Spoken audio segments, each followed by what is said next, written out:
তিন জায়গায় প্রয়োজনে মিথ্যা বলা যায়। কয় জায়গায় মিথ্যা বলতে? তাওরিয়া মানে কথা একটু ঘুরিয়ে বলবেন। এক নাম্বার, আপনার ওয়াইফকে খুশি করার জন্য, সে একটু এরকম না বলে একটু কৌশল করে বললে খুশি হবে, ওটা বলা যায়। দুই নাম্বার, জীবন মরণের ব্যাপার, জান বাঁচানোর জন্য একটু কৌশল করে ঘুরিয়ে বললেন, এটা জায়েজ। তিন নাম্বার, দুইজন ঝগড়া লাগছে তাদেরকে মিলিয়ে দেওয়ার জন্য কৌশল করে একটু মিথ্যা বলা, ঘুরিয়ে বলা জায়েজ। দুইজনের মধ্যে দেখলেন যে সম্পর্ক খারাপ, একজনরে বললেন, ভাই সে তো ওই দিন আপনার ব্যাপারে অনেক প্রশংসা। কি আমার ব্যাপারে প্রশংসা? তার সাথে তো আমার মারাত্মক সম্পর্ক। কি বললো? এই বললো আপনি নাকি এই করছেন ওই করছেন, অনেক প্রশংসা।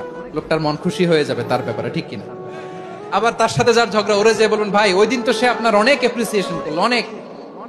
সে তো অবাক, কি বলে কি আমার।